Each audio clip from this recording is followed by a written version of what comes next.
Srbijo, majko naša, ne daj da te rasparčaju, iznikla si iz pepela, al si jaka i jače nema.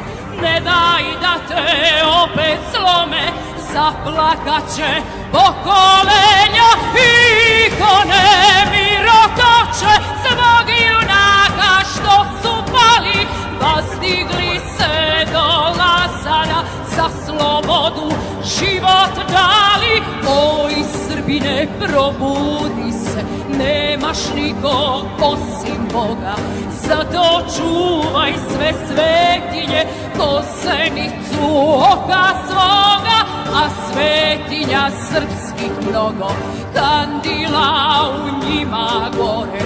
Oj Košare naša tugo, još te žive rane bole,